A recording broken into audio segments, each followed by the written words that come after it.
ایک خواب ہے جس کی تعبیر حضرت یوسف علیہ الصلوۃ والسلام نے بیان فرمائی اور ساتھ تدبیر بھی بتا دی، یعنی ایک آفت آنے والی ہے اور ساتھ میں اس کی تدبیر بھی بتا دی، اس کے بارے میں ذرا آگاہی دے دیجیے گا۔ جی، یہ خواب کی تعبیر کی تھی یوسف علیہ الصلوۃ والسلام نے۔ 2 قیدی تھے ان کے ساتھ قید میں، ان میں سے ایک نے یہ خواب دیکھا تھا کہ 7 موٹی تازی گائیاں ہیں، 7 دبلی پتلی اور کمزور گائیاں ہیں، وہ کمزور گائیاں بڑی گائیوں کو کھا گئیں اور ان کو خاتمہ کر دیا ان کا۔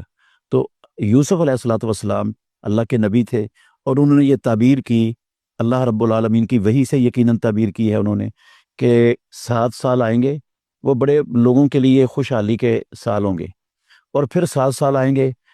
وہ جو 7 سال ہوں گے نا وہ قحط کے سال ہوں گے، اور وہ جو کچھ لوگوں نے ادھر بنایا ہوگا اس خوشحالی کے 7 سالوں میں وہ سارے کا سارا ختم ہو جائے گا اور لوگ قحط کے اندر مبتلا ہو جائیں گے۔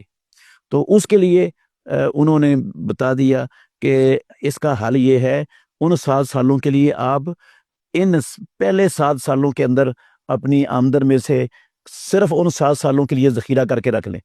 بڑے بڑے گودام تیار کیے انہوں نے، اور اس کے اندر وہ چیزیں خوراک جو ہے نا وہ غلے کو خوشے میں ہی رہنے دیا جائے، خوشے میں رہنے دیا اور وہ ذخیرہ کر دیا اور وہ محفوظ ہو گیا۔ پھر جب قحط کے 7 سال آئے تو پھر انہی خزانوں سے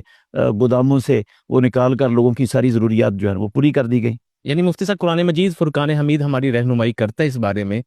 کہ اگر کوئی آفت آ بھی رہی ہے تو حسن تدبیر سے ہم اس کو ٹال بھی سکتے ہیں اور کم از کم نقصان کر سکتے ہیں، یعنی ہر سال جب نقصان سے بچا سکتے ہیں، ہم بچا بھی سکتے ہیں۔ ہم ہر سال دیکھ رہے ہیں کہ لوگوں کی املاک ضائع ہو رہی ہیں، ان کی فصلیں تباہ ہو رہی ہیں، سیلاب آتا ہے، لیکن ہم صرف لوگوں کو یہی کہہ رہے ہیں، لیکن دوسری طرف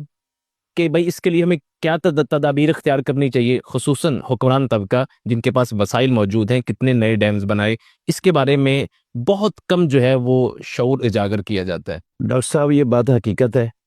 جب سیلاب آتا ہے ہم لوگوں کے ساتھ تعاون کرنے کے لیے نکل پڑتے ہیں، فنڈ مانگتے ہیں، لوگوں کے اوپر خرچ کرتے ہیں، سارا کچھ ہوتا ہے، یہ تو اصل اس کا حل نہیں ہے۔ وہ ٹھیک ہے تعاون ہونا چاہیے،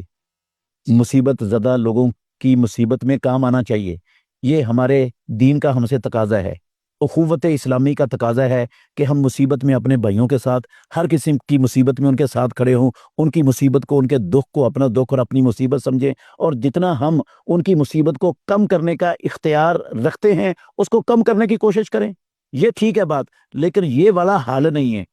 ہم نے صرف اس حل پر سارا زور دیا ہوا ہے، یعنی مستقل حل نہیں، یہ حل نہیں ہے، یہ حل نہیں ہے۔ اگلے سال آ جائیں گے وہ ساری پھر تباہی ہو جائے گی، پھر ہم اس پر لگ جائیں گے، پھر آ جائے گی تباہی ہو جائے گی۔ یہ جتنا ہم فنڈ اب اکٹھا کر رہے ہیں، جماعتیں کر رہی ہیں، افراد لگا رہے ہیں، حکومتیں لگا رہی ہیں، یہ سارے فنڈ کو اکٹھا کر کے اگر اس کے ساتھ ڈیم بن جائیں، جھیلیں بن جائیں بڑی بڑی، ان کے اندر پانی ذخیرہ ہو جائے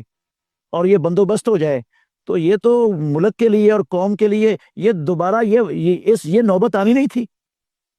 یہاں تک پہنچنا نہیں تھا معاملہ۔